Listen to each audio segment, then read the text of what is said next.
இன்றைக்கி வந்து சிறுதானிய கம்பு வச்சு ஒரு தோசை ரெசிபி எப்படி செய்கிறதுன்னு பார்க்கலாங்களா. 1 டம்ளர் கம்பு, அதே டம்ளர் அளவுக்கு 1 டம்ளர் அரிசி நேற்று ஓவர் நைட்டு ஊற வச்சிடணுங்க.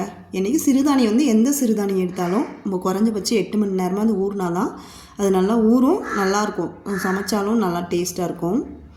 அதே டம்ளர் அளவுக்கு 1/2 டம்ளர் அளவுக்கு உளுந்து, 1 ஸ்பூன் வெந்தயம் ஊற வச்சு ஃப்ரிட்ஜில் எடுத்து வச்சிட்டேன். நல்லா கழுநீர் கழிஞ்சி உளுந்தை ஃப்ரிட்ஜில் எடுத்து வச்சிட்டேன்.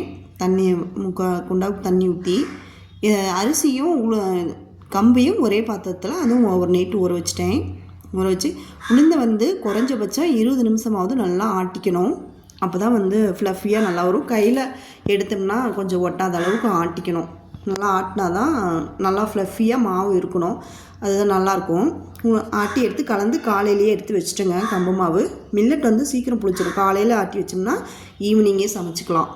அடுத்தது வந்து மணத்தக்காளி, அதுக்கு வந்து மணத்தக்காளி காய் குழம்பு எப்படி வைக்கிறதுன்னு பார்க்கலாம். நைட்டு கொஞ்சம் நல்ல தேங்காய் எண்ணெய் ஊற்றிக்கிட்டேன். 2 பச்சை மிளகா, கொஞ்சம் கருவேப்பிலை, சின்ன வெங்காயம் இதுக்கு சின்ன வெங்காயம் போட்டால் தான் கொஞ்சம் நல்லாயிருக்கும். போட்டு வெங்காயம் நல்லா பொன்னிறமாக வர வரைக்கும் வதக்கிக்கலாம். வதக்கிட்டு 2 குட்டி குட்டி தக்காளி சேர்த்துக்கிட்டேன். 2 பழம் சேர்த்துக்கிட்டேன். தக்காளி நல்லா வதங்கிட்டேன்னா அது கொஞ்சமாக உப்பு சேர்த்திக்கலாம். அப்போ தான் சீக்கிரமாக வதக்கி கொடுக்கும். இது மணத்தக்காளி காயில் வந்து கீரையில் இருக்கிற எந்த அளவுக்கு சத்து இருக்கோ அந்த அளவுக்கு காயிலும் இருக்கும். நிறைய பேர் காயை வந்து சமைக்கிறதே இல்லை, ஆனால் காயில் நிறைய நன்மைகள் இருக்குது. அது வந்து தக்காளி கொஞ்சம் வதங்கிட்டுன்னு மணத்தக்காளி காயையும் கொட்டிக்கலாம். இது வந்து குடல் இருக்கிற புண்ணையெல்லாம் ஆற்றும். குடல் நல்லா குளிர்ச்சியாக வச்சுக்கும், நல்லாயிருக்கும். இதில் வந்து கொஞ்சம் இன்னொரு கடாயை வச்சு சின்ன வெங்காயம் 1 கை, ஒரு 4 பல் பூண்டு, 1 துண்டு இஞ்சி, கொஞ்சம் கருவேப்பிலை சேர்த்து நல்லா வெங்காயத்தை வந்து வதக்கிக்கலாம். இந்த கறி குழம்புக்கெலாம் செய்வாங்க இல்லைங்களா, அந்த மாதிரி நல்லா வதக்கிக்கலாம்.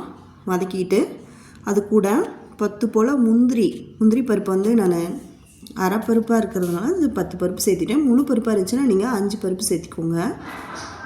முந்திரி பருப்பு, கொஞ்சம் கசகசா, ஒரு கொஞ்சமாக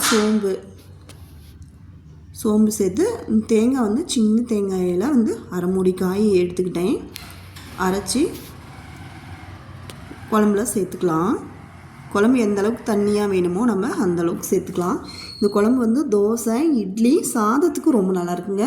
தோசை இட்லியோட அது வந்து சாப்பாட்டுக்கு நல்லாயிருக்கும். ஒவ்வொருத்தையும் இது வந்து புளி ஊற்றி செய்வாங்க. அது உங்களுக்கு இந்த புளி ஊற்றி செய்கிறதுனாலும் கொஞ்சமாக புளி ஊற்றிக்கோங்க. எனக்கு கொஞ்சம் புளி ஊற்றினா பிடிக்காதனால நான் ஊற்றிக்கல. இந்த மசாலா வந்து 1 ஸ்பூன் கறி மசாலா, 1/2 ஸ்பூன் மிளகாத்தூள், 1/2 ஸ்பூன் மஞ்சத்தூள், 1 ஸ்பூன் மல்லித்தூள், இது மட்டும் சேர்த்துக்கிட்டேன். சேர்த்து நல்லா குழம்பு கொதிக்கிட்டுன்னு ஒரு 10 நிமிஷம் நல்லா கொதிக்க வச்சு அப்புறம் மல்லித்தழை தூவி இறக்கிக்கோங்க. இது கம்பில் வந்து நிறைய நார் சத்து மிகுந்த உணவுங்க. இதில் வந்து கொழுப்பு குறைவாக இருக்கும். அதனால் கொஞ்சம் கொலஸ்ட்ரால் இருக்கிறவங்களாம் இது கம்பு வந்து அடிக்கடிக்கு சேர்த்திக்கலாம். கம்புங்கூழ் வந்து குடிச்சிட்டு வந்தோம்னா உடலில் இருக்கிற தேவையற்ற கொழுப்புகளெல்லாம் எடுத்துரும். இது கால்சியம் சத்து, இரும்பு சத்து நிறையா இருக்குது கம்பில். எலும்பை வந்து வலிமையாக்கும். எலும்பில் இருக்கிற அடர்த்தி தன்மையே அதிகமாக இருக்கும் கம்பு சாப்பிட்றதுனால. அதனால் குழந்தைங்களுக்குலாம் இந்த மாதிரி அடிக்கடிக்கு வாரத்தில் 2 நாளைக்கு 3 நாளைக்கு செஞ்சு கொடுங்க. இட்லியாவோ தோசையாவோ அந்த மாதிரி செஞ்சுக்கணும். தோசை சூப்பராக வருங்க. மெலிசாக நம்ம அரிசி மாவு தோசை மாதிரியே இருக்கும்.